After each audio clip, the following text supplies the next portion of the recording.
Before he became one of the most polarizing figures in modern history, before Tesla, SpaceX, or Twitter, Elon Musk was just a quiet, wide-eyed boy growing up in Pretoria, South Africa.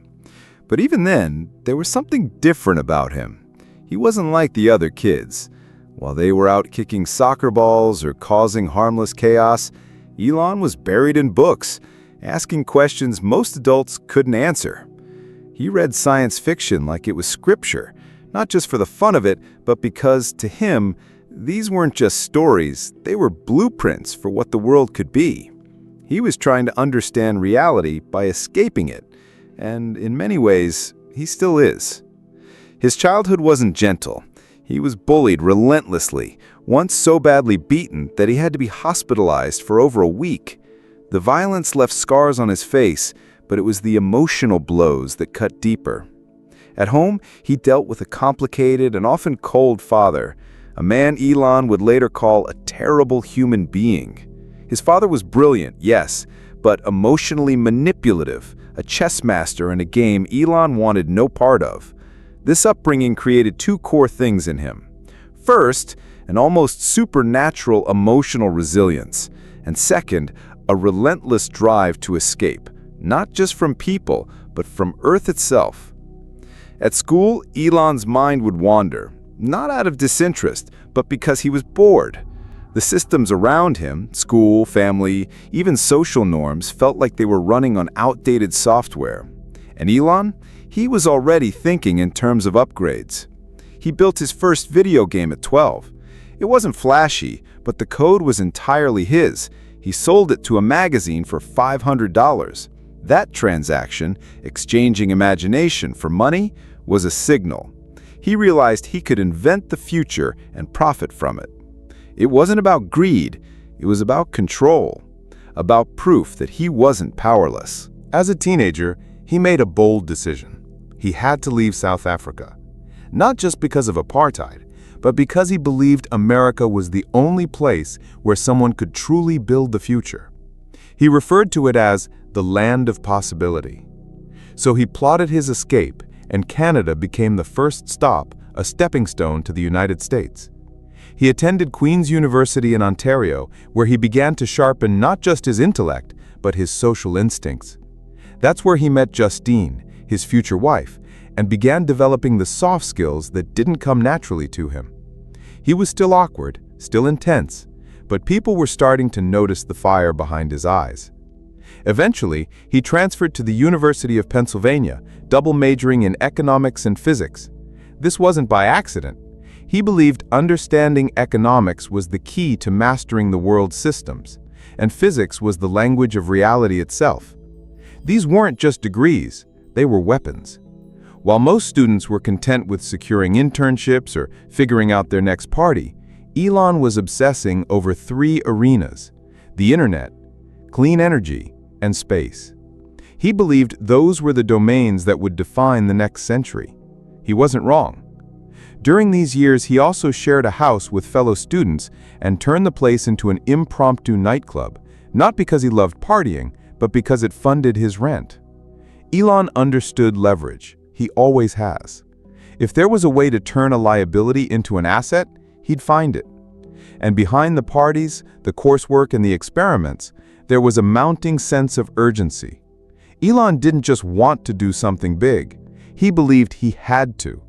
Because if he didn't, the future would be built by someone slower, smaller, or worse, someone who didn't care as much. This wasn't just ambition, it was destiny he felt obligated to chase. By the time he finished college, the internet was beginning to explode. Elon saw it not just as a communication tool, but as an organism, something alive, chaotic, and full of potential. He believed the internet would change everything about how the world operated. And if he could get in early, he could shape that future from the inside. So instead of going the academic or corporate route, he dove into the wild waters of startups. And just like that, the real ride began. But before PayPal, before Tesla, before SpaceX, there was Zip2. Zip2 was Elon's first real step into the business world. Along with his brother Kimball, he launched the company with a single stubborn idea: to bring newspapers online and help them offer business directories and maps, something primitive by today's standards but revolutionary at the time. He coded the first version himself, sleeping in the office, showering at the YMCA, and living off sheer momentum. Investors didn't see charisma, they saw obsession. Elon wasn't trying to be liked, he was trying to build, period. But things weren't smooth. Investors didn't trust his inexperience. Eventually, he was pushed out of the CEO role in his own company. That betrayal hit hard. It was the first of many lessons that control matters more than ownership, and vision without authority is easily diluted. Still, when Compaq acquired Zip2 for over $300 million, Elon walked away with $22 million. He was just 27 years old. He didn't celebrate. Instead, he moved fast. He poured $12 million of his own money into his next venture, X.com, a bold, if oddly named, company focused on online banking. Elon believed money itself was broken, that traditional banks were inefficient, outdated, and vulnerable. His idea? Make transactions fast, simple, global. It was too early for crypto, but the instincts were there. He wanted to digitize money itself. Soon, X.com merged with a rival company called Confinity, which had developed a small payment platform called PayPal. The cultures clashed, the visions battled. And once again, Elon found himself ousted from the CEO role, this time while on vacation. The board replaced him with Peter Thiel. But when PayPal was eventually sold to eBay for $1.5 billion, Musk still walked away with $180 million. And again, no time wasted. While others would have retired, bought islands, or coasted off the exit, Elon doubled down. He took nearly every dollar he had and funneled it into 3 new companies: Tesla, SpaceX, and SolarCity. It was insane, reckless even. Most thought he'd lost his mind. But Elon wasn't interested in wealth. He was interested in impact. He saw industries that were broken and dared to rebuild them from scratch. SpaceX was born from a sense of cosmic urgency. Elon believed humanity needed to become a multiplanetary species, not as science fiction, but as survival. He went to Russia trying to buy old rockets. They laughed him out of the room. So he came back and said, "Screw it, we'll build our own." That phrase would become a recurring theme in his life. If the system won't let you in, build a better system. Meanwhile, Tesla was aiming to solve another existential problem: our dependence on fossil fuels. At first, Elon was just an investor, but soon he was CEO, and Tesla became a symbol not just of clean energy, but of defiance. The auto industry didn't take him seriously. They mocked the electric car dream, but Elon didn't care. He was building for the future, not for the approval of the past. Both companies nearly died multiple times. Rockets exploded. Cars failed production. Cash ran out. In 2008, Tesla and SpaceX were on the brink of collapse. Elon was borrowing money for rent. He had to choose which company to save. Instead, he saved both. SpaceX finally launched a rocket into orbit, earning a NASA contract that kept it alive. Tesla secured last-minute funding. It was one of the most stressful years of his life and the turning point that defined his legend. From there, the story shifted. Elon wasn't just a founder anymore. He was becoming a symbol of what's possible when obsession meets execution.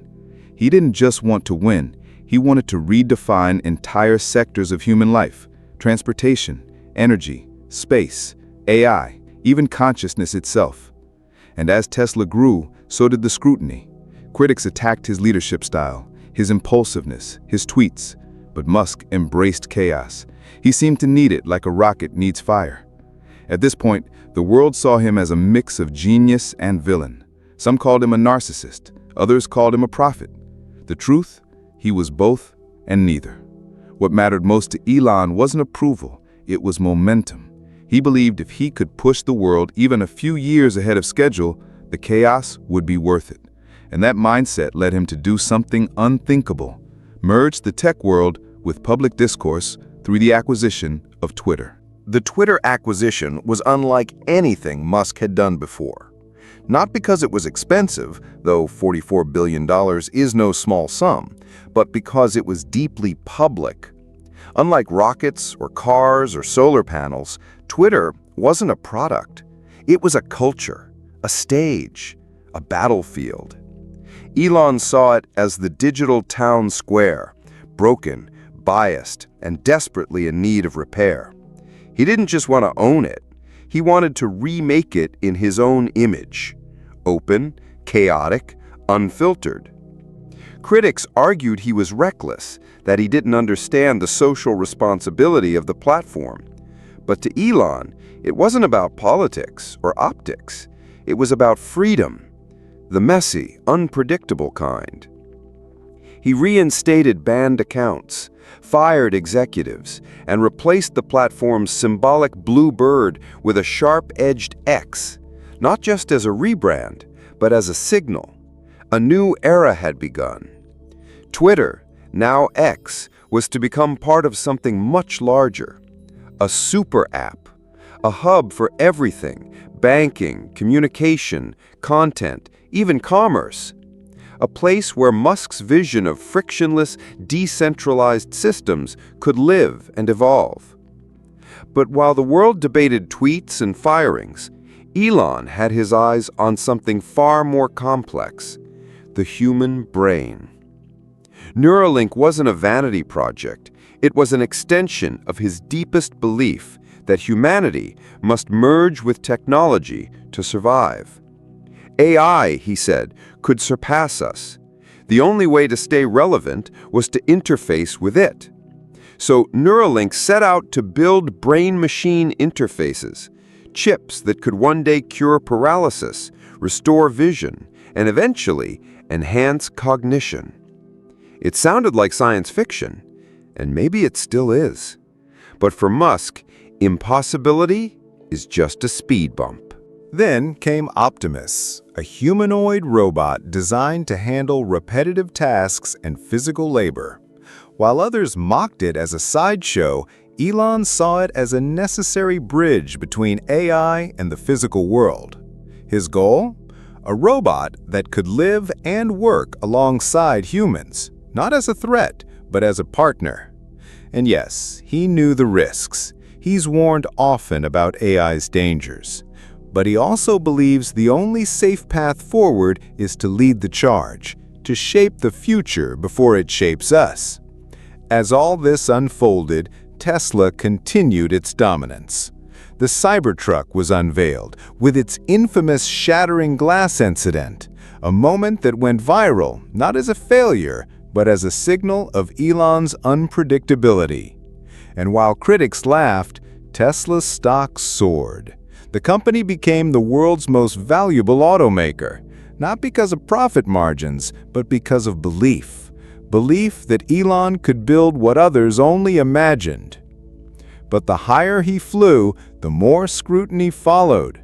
His tweets could move markets. His interviews sparked controversy. His personal life, from relationships to fatherhood, became public fodder. But Elon remained focused. He believed deeply that distraction was the enemy. He wasn't trying to be perfect, he was trying to push boundaries, to build faster than the world could slow him down. At his core, Musk doesn't just build companies, he builds ecosystems. Tesla isn't just a car company, it's an energy network, a battery system, a software platform. SpaceX isn't just a rocket company, it's a satellite constellation, a planetary logistics engine, a testbed for Mars. Everything connects. Everything feeds the vision. And when you zoom out, it's not about cars or rockets or tweets. It's about time. Elon is obsessed with it, beating it, compressing it, accelerating it. Because for him, the future isn't a destination, it's a deadline. By now, Elon Musk is no longer just an innovator or an entrepreneur. He's a force, a symbol. Depending on who you ask, he's either saving the world or dangerously playing God. But maybe the truth isn't that simple. Maybe he's a mirror reflecting back our fears, our hopes, and our willingness to dream beyond the limits we've accepted. Because Elon doesn't believe in limits. To him, they're suggestions, Obstacles are puzzles, rules are temporary, and failure, it's just feedback. That's why he doesn't dwell on criticism. He learns from it, sure, but it never stops him. Because while the world debates his tone, he's launching rockets. While others write think pieces, he writes code. And while the media dissects his motives, he's already moved on to the next idea. But there is a cost. His companies are built on speed, pressure, and intensity. Employees at Tesla and SpaceX often describe it as thrilling and exhausting. The culture is built around a simple rule. If something is possible, do it now, not next year, now. That mindset has produced incredible breakthroughs, reusable rockets, AI driving systems, massive battery deployments. But it's also burned people out. Elon demands everything, because he gives everything. His personal relationships haven't escaped that pressure either.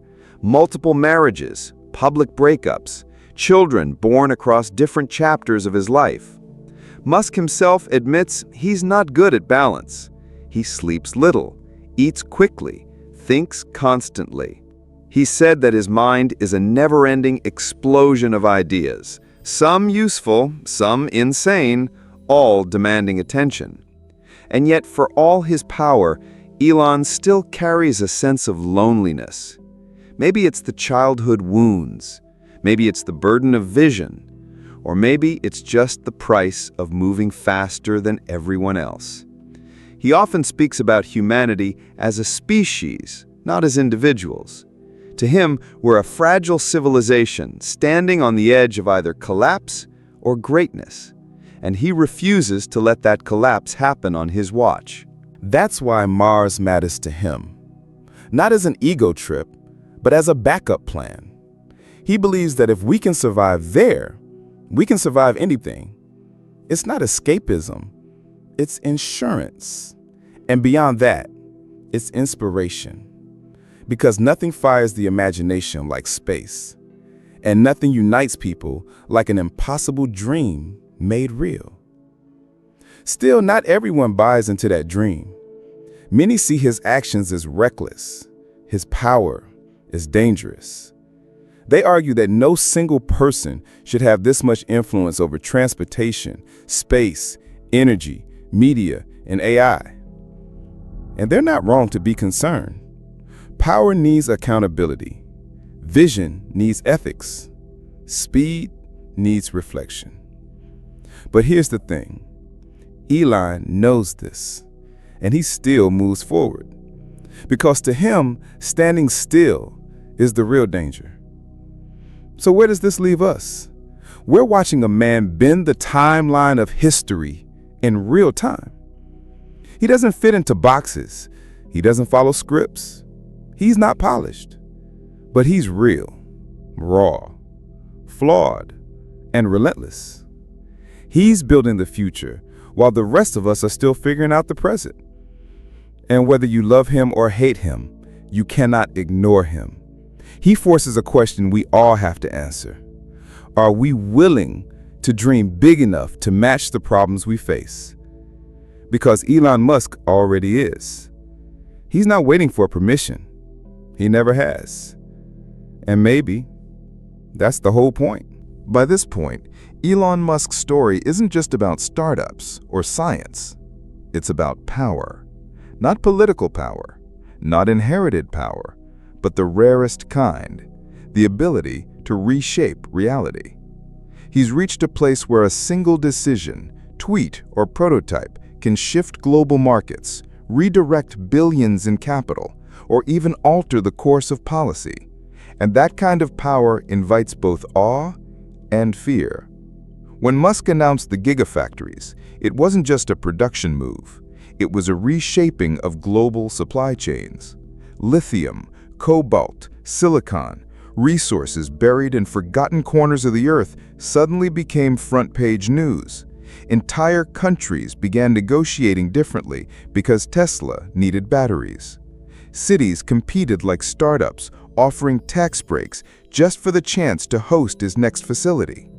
One man, moving levers usually reserved for governments. And yet, for all the impact, he remains oddly personal in his leadership. He answers tweets at 3 a.m.